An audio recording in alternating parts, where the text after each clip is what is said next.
Assalamualaikum warahmatullahi wabarakatuh. Perkenalkan, saya Safa Kusumawardani, NIM S100 2078 dari kelas B ingin menjelaskan dan mempresentasikan mengenai industrial location. Industrial location. Teori lokasi industri awal mengacu pada prinsip-prinsip yang diartikulasikan oleh von Thienen 1826 yang mengembangkan model penggunaan lahan pertanian yang menunjukkan bahwa variasi penggunaan lahan dapat dijelaskan dengan jarak dari pasar. Model tersebut mengasumsikan bahwa 1. Ada negara bagian yang terisolasi dengan satu pusat kota atau pasar yang dikelilingi oleh lahan pertanian di dataran yang seragam. 2. Petani adalah pemaksimal keuntungan yang rasional yang semuanya menghadapi biaya produksi dan harga pasar yang sama. 3. Biaya transportasi sebanding dengan jarak. Kurva Pitren. Pada gambar tersebut terdapat perumpamaan industri dan wilayah dalam perubahan ekonomi. Jadi kurva Pitren itu telah digunakan untuk menggambarkan kesediaan berbagai jenis penggunaan lahan perkotaan untuk membayar aksesibilitas yang tertinggi di pusat kota. Itu menurut Alonso 1964. Teori lokasi industri klasik. Albert Weber, saudara dari sosiolog terkenal Jerman Max Weber, dikenal dalam geografi ekonomi sebagai bapak teori lokasi industri umum. Model lokasi industri Weber mengandaikan pabrik manufaktur berada di sebuah tempat antara lokasi bahan baku R dan pasar M. Model memperhitungkan upah dan biaya transportasi bahan mentah ke pabrik dan produk jadi ke pasar.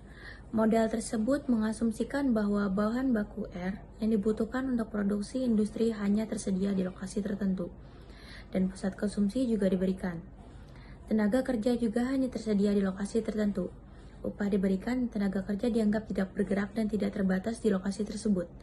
Selanjutnya, produktivitas diasumsikan seragam di seluruh dataran, serta faktor-faktor lain yang dapat mempengaruhi produktivitas, seperti iklim, budaya, sistem politik, dan peraturan ekonomi. Biaya modal, sewa, dan peralatan juga diasumsikan seragam, dan biaya transportasi sebanding dengan jarak. Di antara asumsi Weber, yang paling bermasalah adalah bahwa permintaan tetap konstan dan tenaga kerja dianggap tidak bergerak. Ide-ide von Thunen dan Weber dikembangkan oleh August Lodge 1940-1954 yang menyatukan prinsip-prinsip dasar mereka dan juga menggunakan karya Christaller.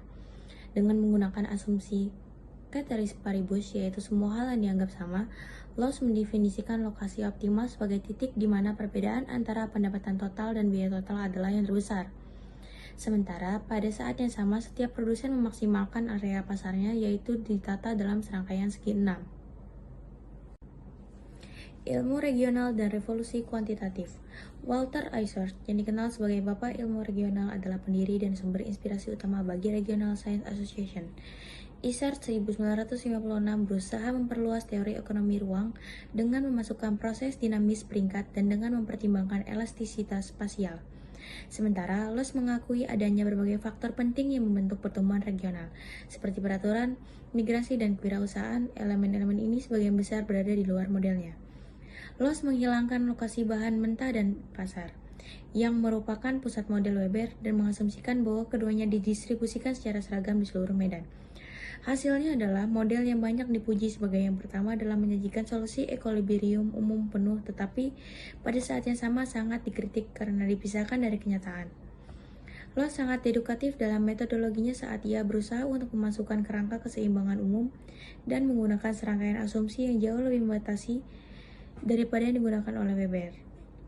Motivasi awalnya datang dari kritik terhadap teori keseimbangan umum dalam perdagangan internasional yang dalam kata-katanya sebagian besar terjadi di negeri ajaib tanpa dimensi.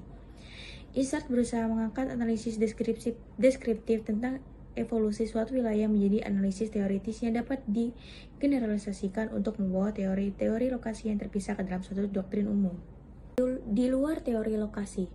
Pertama, di bawah paradigma neoklasik, teori lokasi telah dihidupkan kembali sebagai ekonomi geografis. Banyak oleh upaya ahli teori perdagangan internasional seperti Paul Krugman yang memenangkan hadiah Nobel 2008 untuk karyanya dalam memperkenalkan kembali ruang ekonomi arus utama.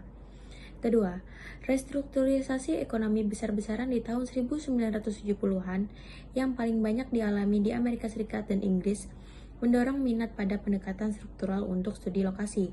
Ketiga, ahli geografi ekonomi bersama dengan peneliti dari bisnis dan manajemen telah melakukan berbagai penelitian yang berusaha untuk lebih memahami pola investasi asing langsung (FDI) dan pilihan lokasi perusahaan multinasional (MNS) dengan menggunakan teori bisnis internasional, ekonomi institusional, dan perilaku organisasi yang termasuk divisi tenaga kerja internasional dan siklus hidup produk. Sekian presentasi dari saya, mohon maaf apabila ada salah kata. Saya akhiri. Wassalamualaikum warahmatullahi wabarakatuh.